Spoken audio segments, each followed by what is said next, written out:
71 months na siya. Kailangan na niya pumasok pa yung isang in December. Hindi pa po na... Antayin niyo pumasok ng December bago kayo mag-load. Para 2 months. Ha? Para tumaas pa. Magkano po possible nun?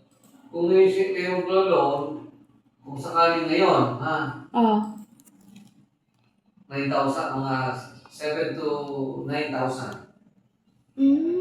Tapos pag po Pag yung December at pumasok, kung 2 months yun, mga 15 to 18,000.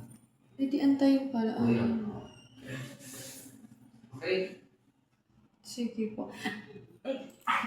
Ano nga to?